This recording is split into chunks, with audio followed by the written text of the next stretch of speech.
Hello everyone, the module called Purchase Custom Checklist will help you to create different checklists as well as their template to monitor the progress. Let me show you how that works. First we go into purchases. In the configuration settings you have two fields which is Purchase Checklist and Purchase Checklist Template. First we go into checklist. As you can see I have created multiple checklists over here. Let me just create a new one which is progress. So I will just add a description also, monitor the progress. So this can be the checklist. So as you can see, I have given the name as well as the description to this particular one. So as you can see, this one is created. Now let me go to template. So here into the template, I have created one template in which I have given this two checklist. So let me quickly create a new one in which I will add improvements.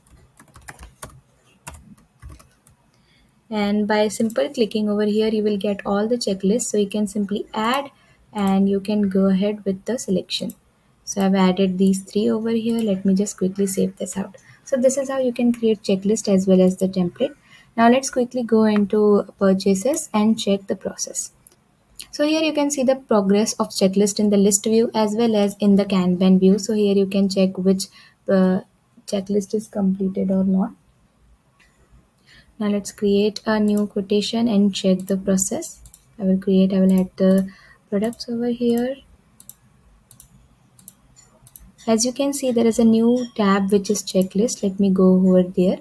And here you can simply add which checklist template you want to add. So simply clicking on the templates, all the checklist will become.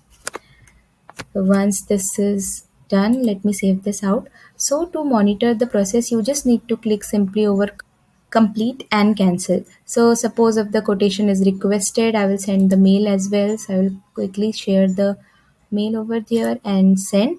So as the mail is sent, we have completed these two steps. So it will show the progress as these two steps is completed. So now let's say that if improvement is cancelled, let me simply click over there and this improvement is cancelled. And the reports and progress, everything can be done with simple clicks over here as complete and cancel. So this is how you can simply add and monitor the progress. Also over here, you can simply filter out as per the checklist completed or not. So purchase checklist is completed and uncompleted. So according to the filter, it will fetch all the checklist progress. So this is how this module will help you to create custom checklist as well as the template to monitor your progress. If you have any query, please write down your query in comment section below. Also do not forget to like our video and subscribe to our channel. Thank you.